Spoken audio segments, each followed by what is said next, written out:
हम लोग आ चुके हैं बिल्कुल हमारे नॉर्मल स्क्रीन के ऊपर। एंड दोस्तों आज के दिन की अगर हम लोग बात करें, हर कोई इंतजार कर रहा था हमारा मार्केट ओपन कब होगा, क्योंकि अगर देखा गया इन्वेस्टर को तो भाई मार्केट ऊपर जाएगा तभी तो अच्छा लगेगा। तो आप देख सकते हो जैसे ही बाजार ओपन हो गया, सेंसेक्स में दमदार तेजी, 1.5% से ज्यादा की तेजी, 0.25% भी बोल दिया तो इतना भी गलत नहीं रहेगा। तो आप देख सकते हो लगभग 1300 पॉइंट से ज्यादा की तेजी देखने को मिल गई। निफ्टी 50 की बात करें तो नियर बाय 400 का स्कोर उन्होंने खड़ा यहाँ पे कर दिया। आप देख सकते हो 1.5%, 0.25% के आसपास की तेजी हम लोग को देखने को मिल चुकी है। एंड जैसे मैंने आप लोगों को कहा कि अनुमान तो था ही भाई, आज के दिन गैप अप तो होगा ही होगा, बट बीच में थोड़ा निफ्टी को वापस नीचे लाने की कोशिश जबरदस्त की थी बेयर वालों ने। आप देख सकते हो गैप अप तो हुआ, बट उसके बाद नीचे नीचे ऐसा आया, ऐसा लग रहा था कि भाई तेजी तो जा रही है करके। बट उसके बाद आप देख सकते हो बुल ने जबरदस्त पकड़ यहाँ पे मजबूत बना दी। एंड उसके बाद बियर मतलब आप कह ही सकते हो कि हर मोमेंट पे ट्रैप ही हम लोगों को होते हुए देखने को यहाँ पे मिल गए। सो डेफिनेटली दोस्तों ये वेल एक्सपेक्टेड चीज हम लोग को देखने को मिल रही थी एटलीस्ट शुरुआत की, क्योंकि डाउ जोन्स की अगर हम लोग बात करें, यस्टरडे डाउ जोन्स भी हम लोगों ने देखा था 1.25% तेज था। अभी देखा गया तो कल के दिन हमारा मार्केट क्लोज था, बट उसके पहले भी अगर हम लोग बात करें तो आप सभी लोगों को पता ही है, यस अमेरिकन बाजार में एक और दिन अच्छी तेजी देखने को मिली थी। मतलब 2 दिन में अमेरिकन बाजार ने काफी अच्छी तेजी दिखाई थी। एंड उसी तेजी के चलते ग्लोबल मार्केट में भी अच्छी तेजी हम लोग को देखने को यहाँ पे मिली थी। ठीक है, वो 2 दिन का जो तेजी था वो पेंडिंग था हमारे इधर, मतलब उसका एडजस्टमेंट होना। अब ऐसा कह सकते, गारंटी तो नहीं होती है कि वहां पे तेजी मतलब हमारे इधर भी तेजी, बट भाई प्रोबेबिलिटी तो बताती है कि 10 में से 7 से 8 बार तो ऐसा होता ही है। ठीक है, बट ये भी याद रखना 2 से 3 बार नहीं भी होता है। बट चलिए यहाँ पे अगर हम कह सकते हैं कि पूरे जो बाजार का जो मूड माहौल था यहाँ पे अमेरिकन बाजार का, वो आप देख सकते हैं नेस्डेक 2.25% ऊपर। कल के दिन की भी अगर हम लोग बात करें उसी के साथ साथ 2 दिन के हिसाब से, तो वहां पे भी सेम तेजी हम लोग को देखने को मिली थी। आप देख सकते हैं पिछले हफ्ते भर में 5 दिन में नेस्डेक में 5.5 से 6% के आसपास, 0.6% के आसपास तेजी देखने को मिली थी। डाउ जोन्स की बात करें तो यहाँ पे आप देख सकते हैं पिछले 5 दिन का परफॉर्मेंस देखे तो 3% की तेजी देखने को मिली थी। तो एक अच्छा हम लोगों को रिवर्सल अमेरिकन बाजार में देखने को मिला। एंड उसी के साथ साथ हम और क्या चेक करते हैं, अभी फिलहाल जो एक नया टॉपिक मिला था कि जापान के बाजार को भी देखते थे।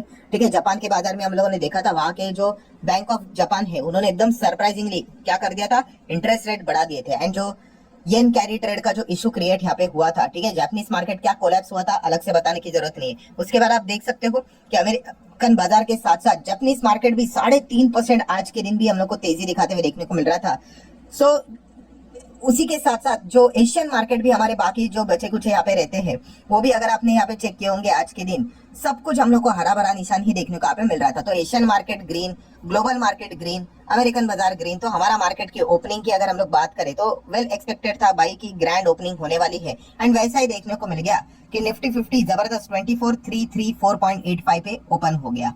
सो उसके बाद की अगर हम लोग बात करें तो ऑब्वियसली डाउ जोन्स के फ्यूचर में भी हम लोगों ने देखा कोई बहुत बड़ा मूवमेंट नहीं है, लाल निशान मतलब कोई बहुत बड़ा गिरावट नहीं है, केवल 6 पॉइंट अभी डाउन नजर आ रहे हैं। जब मार्केट चल रहा था तो हरे निशान में ही था।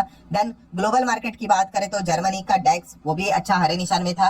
फुटसी की बात करें ये भी 30 पॉइंट से डाउन था, कोई बहुत बड़ा प्रेशर नहीं। एंड फ्रांस के बाजार की भी बात करें तो ये भी हरे निशान में ही चलते हुए देखने को यहाँ पे मिल रहा था। मतलब क्या दोस्तों, मतलब बहुत ही क्लियर था कि ओपनिंग भी हमारी जबरदस्ती एंड ड्यूरिंग मार्केट भी कोई बहुत बड़ा प्रेशर का कारण बियर वालों को मिल नहीं रहा था। ठीक है, तो ऑब्वियसली मार्केट में इसी प्रकार से दाव यहाँ पे लगाए जाते हैं। तो ये सारी चीजें हम लोग को देखने को मिल गई। एंड इसके पीछे का रीजन भी हम लोगों को वेल नोन है, ऑलरेडी हम लोगों को पता है कि ऐसा क्यों हो रहा है करके। तो ऑब्वियसली वो रीजन हम लोगों को अमेरिका के ओर से ही देखने को यहाँ पे मिल चुका है। अमेरिका में 2 बहुत बड़े डेटा हम लोग को देखने को मिल गया। पहला तो इन्फ्लेशन का डेटा, ठीक है, वो काफी कमाल का डेटा आ गया, बिकॉज जो टारगेट रखा था फेड ने कि 2% तक पहुंचना है वो पहुंचे नहीं अभी तक, बट पहली बार 2.9 मतलब ये जो 2 का आंकड़ा है उसके पहले बार दर्शन हो गए भाई। वरना जैसे मैंने आप लोगों को यहाँ पे बताया था इसके पहले काफी हायर लेवल का इन्फ्लेशन देखने को मिलता था। 1 मिनट में आपको दिखाई देता हूँ वो डेटा। ठीक है, मैंने अभी यहाँ पे ओपन कर लिया, ये देखो पुराना डेटा देखो इन्फ्लेशन का 7.9, 8.5, 8.3 इतना हायर लेवल पे कैसे होता है। वो कोविड बीविड के चलते काफी इश्यूज यहाँ पे हुए थे। ठीक है, इसीलिए आप देख सकते हैं कहाँ से कहाँ चला गया इन्फ्लेशन। बट प्रॉब्लम के साथ साथ मतलब चीजें क्या थी यहाँ पे, बेस जो था, ठीक है, वो भी कैसे था, काफी बड़ा था। तो गिरावट भी एकदम फटाफट होती थी। आप देख सकते हैं 9.1 से डायरेक्ट 8.5, 8.5 से डायरेक्ट 8.3, ऐसा करते करते आप देख सकते हैं 7.5 सीधा 7.7 से सीधा 7.1, 7.1 से सीधा 6.5। तो ऐसा लगता था अरे 2 तो ऐसा ही पहुंच जाएगा करके, नहीं, तभी भी आपको बताया था ये तो बेस बड़ा है, इसीलिए ये फटाफट फटाफट गिरावट हो रही है। जैसे जैसे बेस छोटा हो जाएगा फिर एक एक पॉइंट खिसकना नीचे, मतलब बोलते हैं ना कि काफी मशक्कत हम लोग को देखने को मिल जाएगी। फिर आप देख सकते हैं 3 पॉइंट समथिंग समथिंग समथिंग ऐसे चल रहा था। और कल जाके, कल मतलब अभी जो हम लोगों ने 14 को देखा, पहली बार 9 के दर्शन हम लोग को होते हुए देखने को यहाँ पे मिल गए। सो बताने का मकसद क्या है कि यहाँ पे हम कह सकते हैं कि 2 के रेंज में पहली बार यहाँ पे इन्फ्लेशन अमेरिका का आते हुए देखने को मिला, जो कि काफी काफी अच्छी खबर हम लोग को देखने को मिल चुकी है, क्योंकि इन्फ्लेशन 2 के करीब जितना चला जाएगा उतना ही हम कह सकते हैं कि फेड को आसानी होगी रेट कट का डिसीजन लेने के हिसाब से। अगर यही इन्फ्लेशन बढ़ना स्टार्ट किया अगेन टुवर्ड्स द 3-4 अगेन, तो वापस फेड यहाँ पे क्या कर लेगा, रेट कट से रिलेटेड अपना डिसीजन को विड्रॉ कर सकता है। ये खतरा हम लोग को देखने को मिल जाता है। देन उसके बाद एक नया टॉपिक हम लोग को मिला था, कौन सा, रिसेशन का, मंदी का।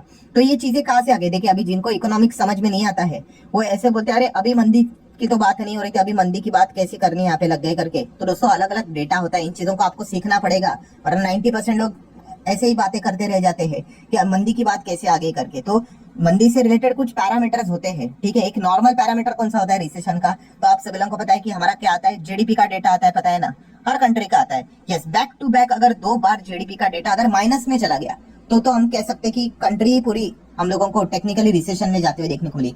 कोविड का समय एक्सक्लूड किया जाता है, बिकॉज कोविड में तो पूरी दुनिया ही हम लोग को रिसेशन में जाते हुए देखने को मिली थी। आप जाकर चेक कर लेना कोविड के वक्त क्या हुआ था, सभी कंट्रीज में हम लोग को रिसेशन ही देखने को मिला था, लगातार GDP back to back minus minus में देखने को मिल रही थी। तो ऐसे अलग अलग पैरामीटर्स होते हैं, ठीक है। तो वैसे एक पैरामीटर होता है कौन सा, जॉबलेस क्लेम का डेटा। ये काफी थिन लाइन होती है, ठीक है, कि अगर आप एक लाइन ड्रॉ करोगे तो इसके इधर चले गए तो ठीक है, इसके इधर आगे तो इन्फ्लेशन की मतलब रिसेशन की बात है। इस प्रकार की चीजें यहाँ पे होती है, ठीक है। और वही चीजें हम लोग को देखने को यहाँ पे मिल गई, जो कि आप यहाँ पे देख सकते हो कि यहाँ पे नौकरी जाना, ठीक है, यहाँ पे चीजें यहाँ पे चल जाती है। बट जिस प्रकार से ये वाला डेटा आया था 1 अगस्त को 236,000 से सीधा 249,000, काफी मतलब आप कह सकते बहुत ही घटिया डेटा था ये, ठीक है। मतलब इतने लोगों की नौकरी यहाँ पे चले जाना, ठीक है।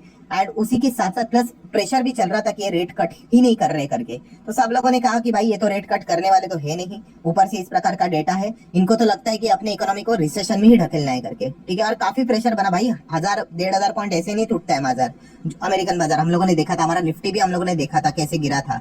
तो इसके पीछे का कारण ही यही था। बट अच्छी बात ये थी कि उसके बाद लगातार 2 बार हम लोगों ने क्या देख लिया कि भाई रिसेशन ऐसा है नहीं करके, ठीक है। जो फेड के मेंबर ने बोला था 241 के बदले 233 और 236 जो कि कल के दिन देखने को मिला 227 लोगों की नौकरी हम लोग को जाते हुए देखने को मिली। बट विद इन कंट्रोल है, हम ऐसा यहाँ पे कह सकते हैं। तो यही काम होता है दोस्तों फेड का, कि इन चीजों को बैलेंस में यहाँ पे रखना करके। और जैसी ही चीजें यहाँ पे सामने आ गई तो हम कह सकते हैं कि चलो रिसेशन यहाँ पे फिलहाल तो नहीं है करके, ठीक है। फिलहाल मैंने क्यों बोला, क्योंकि आने वाले समय में भी डेटा देखना पड़ेगा भाई। ये एकदम नाजुक डोर से लटकने वाली चीजें होती है, थोड़ी भी इधर से उधर आ गई तो फिर दिक्कत यहाँ पे हो जाती है। एंड अभी फिलहाल इस चीज के चलते अभी अमेरिकन बाजार की अगर बात करो दोस्तों, तो वहां पे बातचीत स्टार्ट हो चुकी है, ठीक है। किस चीज की बातचीत, यस, फेडरल रिजर्व। यस, अभी फेडरल रिजर्व को अभी कौन सी चीज की तकलीफ होगी भाई, किस चीज के चलते भाई, रेट कट करने के चलते।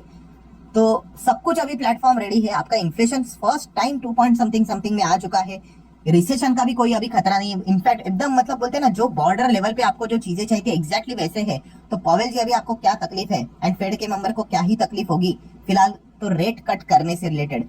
सो यहाँ पे यही बातचीत स्टार्ट यहाँ पे हो चुके हैं दोस्तों। आने वाले नेक्स्ट एफओएमसी की बैठक जो कि हम लोग को सितंबर में देखने को मिलने वाली है, 17-18 सितंबर को, शायद से बहुत समय के बाद फर्स्ट टाइम हम लोग को रेट कट देखने को मिल जाए। ये अनुमान फिलहाल तो बाजार लगाते हुए देखने को यहाँ पे मिल रहा है। बट स्टिल 30 दिन का टाइम अभी भी है। 30 दिन मतलब अभी तो अगस्त चल रहा है, उसके बाद सितंबर, ठीक है। तो 30 दिन तो काफी लंबा चौड़ा समय होता है भाई बाजार में दुनिया इधर से उधर होने के लिए। बट फिर भी एक पॉइंट आपको पता होना चाहिए। तो इसीलिए आप देख सकते हो जो फेड के टॉप ऑफिशियल है उन्होंने भी बोल दिया कि भाई जिस प्रकार से इन्फ्लेशन का डेटा हम लोग को देखने को, इन्फ्लेशन कूल हुआ है, तो सितंबर में रेट कट से रिलेटेड हम लोग जरूर इस पॉइंट को हम लोग टेबल में ओपन जरूर रखेंगे, ठीक है। ये इसको बीच में जो रिसेशन का भी पैनिक आया था तभी भी उन्होंने बोला था कि रेट कट के चांसेस सितंबर में हम लोग को देखने को मिल सकते हैं। काफी एक्सपर्ट, काफी लोगों का कहना ये भी है कि फेड ने अभी और देरी नहीं करनी चाहिए। जैसे मैंने बोला ना, एकदम बॉर्डर लेवल पे सारी चीजें चल रही है। एंड इनफैक्ट काफी लोगों का ये भी कहना है कि भाई रेट कट अगर सितंबर में कर ही रहे हो तो 50 बेसिस पॉइंट का करो, वरना वापस रिसेशन जैसी चीजें आएंगी।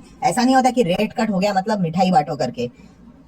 प्रॉपरली रेट कट होना चाहिए कि कितने का रिक्वायर्ड है, 25 का कि 50 का, ठीक है। कुछ लोगों ने तो जब भी टर्मोइल स्टार्ट हुआ था, रिसेशन जब स्टार्ट हुआ 75 तक का भी सजेशन दिया था फेड को कि सीधा रेट कट करो करके। बट फिलहाल तो उन्होंने ऐसा कुछ किया नहीं। तो ये देखने वाली बात होगी। यहाँ पे ये भी सजेशन आ रहे 50 बेसिस पॉइंट्स का अगर रेट कट अगर नहीं होता है तो अगेन इश्यू यहाँ पे हो सकता है। एंड ऊपर से पॉलिटिक्स भी आपको पता ही है, अमेरिका में तो इलेक्शन है, ट्रंप ने तो वार्निंग देके ही रखी हुई है कि इतना टाइम हो गया, इतने साल बर्बाद कर लिए, एंड अभी आखिर में जब इलेक्शन यहाँ पे इतना नजदीक आ रहा है और ये अभी रेट कट करने जाएगी, तो डोनाल्ड ट्रंप ने वार्निंग दिया था यूएस फेड चेयर को कि अभी तो गलती से भी बिफोर इलेक्शन आपने रेट कट नहीं करना है। ठीक है, लोगों को समझने दो कि उन्होंने कौन से तकलीफ के साथ यहाँ पे अभी तक का टाइम यहाँ पे गुजारा था। ठीक है, और उसी हिसाब से उनको वोट करने दो करके। ठीक है, अब ये देखने वाली बात होगी कि वो उनकी बात सुनते हैं या नहीं सुनते हैं करके। वैसे तो बोला जाता है इंडिपेंडेंट बॉडी करके, बट ये पॉलिटिक्स हर जगह पे यहाँ पे चलती है करके। ठीक है, एंड अगर वो रेट कट करते हैं तो ऑब्वियसली जो फिलहाल जो पावर में हम लोग को जो पार्टी देखने को वहां पे मिल जाती है, उसके लिए थोड़ा तो बेनिफिशियरी वाला पॉइंट हम लोग को देखने को मिल सकता है। तो इसमें अच्छी न्यूज हम लोग को क्या देखने को मिल रही है, यस, अमेरिका में बातचीत स्टार्ट हो चुकी है कि इंटरेस्ट रेट को गिराने से रिलेटेड। सो अगर ऐसा हो जाता है तो आपको बताइए मार्केट के लिए काफी अच्छी खबर होगी। ये जो फाइट चल रही है बुल वर्सेस बेयर, तो बुल का पकड़ा और हम लोग को भारी होते हुए देखने को यहाँ पे मिल सकता है। तो क्या इसका अर्थ ये है कि बेयर वालों के लिए पूरा गेम ही खत्म हो गया करके? अरे नहीं भाई, हम शेयर मार्केट में है, हर मोमेंट पे अगर देखा गया कुछ ना कुछ तो चीजें होती रहती है, अनप्रेडिक्टेबल चीजें होती रहती है, काफी डेटा आते रहते हैं। ठीक है, ऐसे काफी डेटा आते भी रहेंगे। ठीक है, सो अगेन यहाँ पे कहना चाहूंगा कि अगर आपको इससे रिलेटेड वीडियो चाहिए कि आने वाले समय में अगर देखा गया, अगर मैं पकड़ लू दिसंबर तक, ठीक है, अभी क्या चल रहा है, अगस्त, सितंबर, अक्टूबर, नवंबर, दिसंबर, आने वाले नेक्स्ट 4 महीने तक बियर वालों के पास ऐसे कौन से टूल्स है जिसको पकड़कर वो मार्केट को नीचे खींच सकते हैं करके। ठीक है, तो उसके ऊपर अगर आपको अलग से वीडियो यहाँ पे चाहिए नॉलेज पर्पस के लिए, आपको पता है ये चीजें मैं सिखाने की कोशिश करता हूँ, तो जस्ट कमेंट सेक्शन में यस करके बोल देना, मैं आपको बता दूंगा कि कौन कौन से अभी आने वाले अपकमिंग इवेंट्स रहेंगे जहाँ पे बियर वाले क्या कर सकते हैं, अटैक करने की कोशिश कर सकते हैं। जैसे कि हम लोगों ने रिसेंटली देखा था, इलेक्शन एक था, देन बजट एक था। ठीक है, तो वैसे ही एक इवेंट रहते हैं, फिक्स इवेंट रहते हैं कि हाँ भाई इस वक्त तो वो कहेंगे कि ऐसा अगर नहीं हुआ तो हम तो भाई मार्केट को तोड़ने की कोशिश करेंगे। तो इसके ऊपर अगर वीडियो चाहे तो जस्ट यस बोल देना, इसके ऊपर भी मैं एक अलग से वीडियो बना दूंगा। तो चलिए इस वीडियो को यही पे रोक लेते हैं। अच्छी खबर यही देखने को यहाँ पे मिल रही है कि अमेरिका में बातचीत स्टार्ट हो चुकी है कि first rate cut after so many years हम लोगों को शायद से सितंबर में देखने को यहाँ पे मिल जाए करके। ठीक है, बट स्टिल आपको पता है कोई गारंटी नहीं होती है, बट चांसेस काफी हायर लेवल पे देखने को यहाँ पे मिल रहे हैं। फेड के मेंबर्स भी ये बात यहाँ पे बोल रहे हैं। एंड रेट कट होना मतलब लिक्विडिटी बाजार में आना, जो कि अमेरिकन मार्केट को रॉकेट बना सकते हैं, दुनिया भर के बाजार को रॉकेट बना सकती है, जिसमें हमारा भी बाजार यहाँ पे आ जाता है। सो आशा करता हूँ वीडियो हेल्पफुल लगा होगा, तो चाहो तो लाइक एंड शेयर कर सकते हो। मिलते हैं नेक्स्ट वीडियो, तब तक के लिए बाय बाय।